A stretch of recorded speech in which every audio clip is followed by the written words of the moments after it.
we'll get into the Super Bowl outright, and there are some fascinating picks from the guys already, so I won't give too much away, but look at the top of the betting here on matchbook.com. Kansas City Chiefs, 7.6. The Eagles, 9.0. 49ers are 9.8. The Buffalo Bills, biggest price there at 11.0. The Bengals, 11.5. Cowboys, 15.5. Jets under Aaron Rodgers, 19.0. Ravens, 22.0. My beloved Chargers to 24.0. The Dolphins, 27.0. And it's 30.0. Jags, Lions, and 44 bigger prices. The rest. Drew, I'll start with you on this one because you are looking at the Bills, but just on an overall pick at those markets and those prices, do those top four look about right to you in the betting so far? So again, if you're playing this market realistically, you're building out a portfolio of, best price available on every team that has a realistic chance. You're trying, I don't think anyone's really using this particular market and this exchange to just, I think this team's going to be good this year, so let's bet them. And so I think you kind of have to think, what is my strategy this year? And, as I kind of laid out off the top, I see most of the kind of seeding is going to be sorted out in the November, December timeframe, which means a lot of like who ultimately is going to win the AFC and NFC is going to come down to injury luck. It's going to come down to, just sort of how teams are gelling, roles, responsibilities are getting, distributed. And I think, you're going to have to slow play, particularly the AFC side of this market outside of two teams. For me, at least the AFC winner comes down almost certainly, or at least the AFC value comes down to who will get the 1 seed in this conference. It is no secret that 8 of the best 10 quarterbacks play in the AFC, something like 5 of the top 8 power ranked teams play in the AFC, so it's just a top heavy, or it's an imbalanced conference, I suppose, which means that whoever's coming in as like the 7 seed is probably going to be live. And that 2-7 matchup is going to be really, really competitive. The 3-6 will be competitive. 4-5 will be competitive. You have teams like the Chargers, who I think are excellent, but have no home field advantage. So you basically have a flat earth sort of situation going on at the top of the AFC, in my opinion, which sets up an opportunity for whoever gets the 1 seed is going to be basically in cruise control of their own destiny, not just because they're going to avoid playing a very, very, very tough team in the wild card round, but they then have home field advantage, presumably, in that divisional and the AFC championship game. So name of the game for me in the futures market, particularly on the AFC side, is to try to corner prices of teams that I think have a realistic shot to get the 1 seed and that are a little bit long. Currently, I think that you're going to see shortening between the 2 teams at the top and the Chiefs and the Bills. Right now, we said 7 and 11 are currently available on the market. I think the 11 for the Bills gets quite a lot shorter, not just because of the issues the Chiefs are dealing with personnel availability and injury, but the Bills have a very easy schedule to start out the season, which is crazy considering they're in a very, they have an overall a very difficult schedule, in my opinion. So I think the defense is being slightly underrated for the Bills. The offense, of course, will be just as good, if not better than last year, with some more, multiplicity, some more looks. And I think that generally the market will warm up to, this team was power rated above the Chiefs for most of the last season. And if you see that, particularly with a couple of their early primetime games, I would expect that number gets quite a lot shorter. So I think 11 for the Bills in pocket is a pretty important bet if you're going to fill out a portfolio. I don't think you'll see that again for the rest of the season. And then the long shot that I would kind of look for, who I think has a realistic shot to get the 1 seed in the AFC, is the Jacksonville Jaguars. I think in the 32 range, that's a play just because their division is so much weaker. I personally think they get 6 wins against the likes of the Titans, Texans, and Colts. And at that point, they have some pretty favorable situational matchups against the Chiefs, when the Chiefs will be less than full strength potentially, and against the Bills, when the Bills will have given up a home game in Buffalo to go to London to play the Jaguars. So for those of the listeners who are in the UK, that's kind of a fun one, where the Jaguars get to stay in London after their Atlanta Falcons matchup and be kind of fully adjusted to the time and the situation. A little mini camp actually as they prep for that Bills game. So Jags, I think, are live to get the 1 seed, which I think opens up the door for them to ultimately make the Super Bowl and shock the world. So those are the 2 that I really think have decent chance to shorten between now and when we get to, say, Thanksgiving. Okay, Bills 11.0, Jags 32.0. Fascinating stuff in the schedule there as well. Drew is the schedules man, so do keep an eye on his Twitter there throughout. But yeah, very interesting on the Jags. Over to you, Sam, on this. Look, you do like the Chiefs. You still think they're rated probably the best team in football, but you want to leave them alone at 7.6. Not too dissimilar to what Drew was saying. So where are you sort of looking for value in the Super Bowl outright to build up your portfolio? Yeah, so for me, there's two teams that kind of really leap out. Let's firstly go for the Chargers, because I think you're getting a really big price. I think it's 24, isn't it? And that's a bigger price than the likes of the Ravens and the Jets. And look, I know there's obviously the Chiefs to contend with, but do we really think that they're not better than the Jets? Like I just can't see it. For me, Justin Herbert is going into year 4 now, is it? He's been so good. I think we've almost forgot after last season was a bit disappointing, just how talented the guy is. Shattering records left, right, and center. And I think ultimately there's two things. Well, there's more than two things, but there are two things that I think are integral to any team that's going to have a good Super Bowl run. That is a quarterback, and Justin Herbert. We might not have seen some playoff magic from him just yet, but it'll come. And we've seen enough from him in the regular season just to know that he is a top quarterback in this league. And the other thing that I think really can't be understated is the offensive line. And the Chargers have an offensive line that I think can put them up against anybody. And ultimately, if you've got a guy as talented as Herbert behind an offensive line as strong as that, then there is a real chance for them. And those odds, I absolutely love it. Obviously, we actually have a capable OC this year as well in Kellen Moore. So that's a huge plus. We've seen what he's done already in his career. Add in the fact, not only do they have Mike Williams, they've got Keenan Allen, they now have QJ has come in via the NFL draft this season. So that's another weapon they've got. Eckler is still there.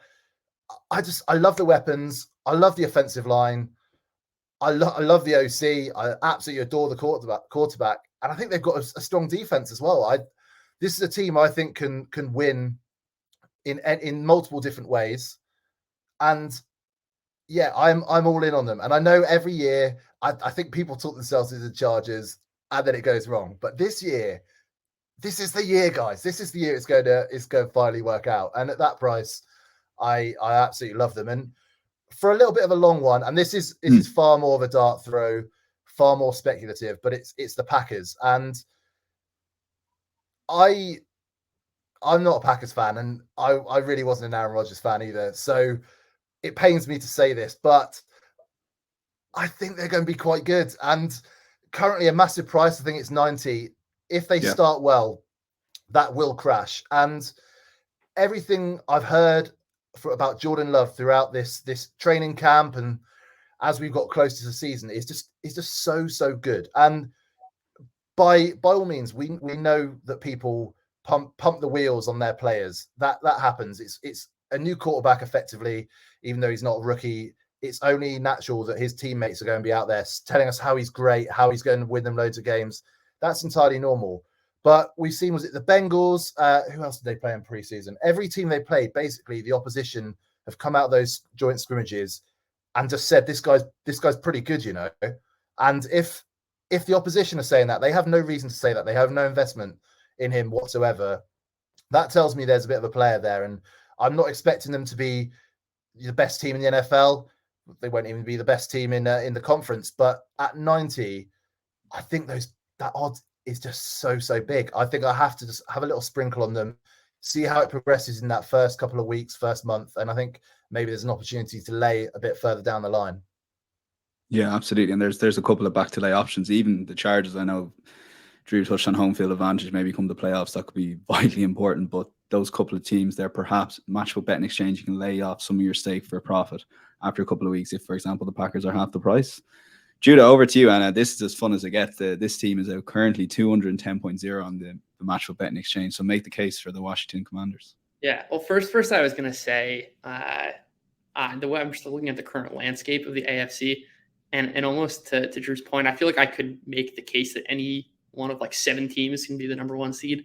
And it's almost like that's a spot I'd rather pick during the season, because I can really see realistic cases for any of like the Jaguars, the Browns, the Chiefs, the Bills, the Chargers, even the Ravens, the Dolphins. All these teams I think have realistic shots in that, and I certainly wouldn't fault anyone for putting a flyer there. But that kind of, because of how crowded that landscape is, I'm trying to take my shots a bit in the NFC. And yes, I'm going deep out here with the Commanders. But I don't think this is just kind of like a dart throw. I see a little value and like maybe it's a couple percentage points. I think there is an actual realistic chance that, we're having this conversation in December and Washington's like a full-on playoff team. I've built a metric which essentially captures how well a team can move the ball on offense and prevent teams from moving the ball. So it kind of like cuts through a little bit of the noise of turnovers. And the Commanders were actually the 3rd best defense last year. This is a team that did not have a lot of turnover luck. And defenses do tend to regress year to year. But I'd be a little less concerned about the Commanders regressing just because of the depth they have, right? Defense is a weak link system. So if a couple of guys go down, that can really leave holes in your defense for offenses to attack. But especially the depth on the defensive line for the Commanders, I think, which is the strength of this defense, makes that a little less likely. Chase Young, Montez Sweat, Deron Payne, Jonathan Allen, all first-round picks, all of whom have lived up. Chase Young, when healthy, all of them have lived up to their first-round pedigrees. I think this could and should be a very, very good defense. Add in a guy in Sam Howell, who I think is now kind of just being assumed as like, he won't be a very good quarterback. I want to like take us back to the summer of 2020, where Sam Howell was probably going to be the first overall pick. He was terrific in college that year. That I think is the case for the tales of Washington. Is he's a guy who plays like the 2020 Sam Howell, and he was good in college. We didn't get much out of him last year, obviously, so there's an absence of evidence there. But if he is the type of quarterback who was a number 1 overall pick, at least in some's mind, if we get that guy with a Terry McLaurin, who is everyone's idea of a terrific NFL receiver, and Jahan Dotson, who I think many are kind of plugging as a breakout receiver. And by some of my metrics, he's a guy who ranked in like the 95th percentile in earning separation against single coverage. So if you see one-on-one coverage with Jahan Dotson, there's a very good chance he's gonna come down with the ball. And in the modern NFL, if you've got a quarterback who can make all of the throws, can play to a top 10 level, you've got talented receivers and a solid defense, that's how you win. And like, yes, there's building a bit of projection, but like, that's what we have to do at this point in the season. Like, no one really knows how good Sam Howell is going to be, but it's not just like a random 7th round pick or a random 3rd round pick who's coming in. This is a guy who at one point in time was projected to be the best quarterback in his class. I don't think it's so far-fetched that he could play at a above average clip, and then add in that defense and those receivers. There's a real case, I think, for the Commanders to have some upside and sneak into the playoffs and maybe even get a Super Bowl berth and win. Okay, the line is, once you're in the playoffs, anything can happen. That is a fun one to watch, Jude, and you've sold me a little bit on the Commanders at that price. It doesn't take much at 210 currently in the matchup betting exchange. We'll see how long that lasts, but Packers at 90, Chargers at 24 for Sam, and Drew wants 2 on side. The Bills 11.0 and the Jags. Scheduling perhaps the big call there, 32.0. So fun Super Bowl outright picks. I think, Drew, from memory last year, you had the Eagles last year at a really good price based purely on the schedule to start with, and we saw them get all the way to the Super Bowl. Yeah, that was nice. Actually gave me a good bit of latitude to bet the Chiefs. A little bit carefree when it came to the Super Bowl. I think that was a really fun run for the Eagles last year, and they left some money on the table, I guess, because Coach of the Year didn't get home for Nick Sirianni. He actually finished 5th in voting, which I still cannot wrap my head around. Like, what in the world, people didn't recognize about what a job he did last year, but so be it. No, I think the Eagles, to me at least this year, are a pass in the NFC just because their schedule is so much tougher. They face so many more top tier quarterbacks than they did last year, and combine that with some attrition on the defensive roster, and just in general, just decent chance that the defense was overrated because they were in such positive game states for so much of last season that I think this Eagles team is going to be, hard pressed to repeat that level of regular season success. And, but that might make for a good opportunity to bet the Eagles at some wild card, in the wild card round and beyond at potentially as road dogs this postseason. So I'm excited about that. But the Commanders shout is a fun one from Judah.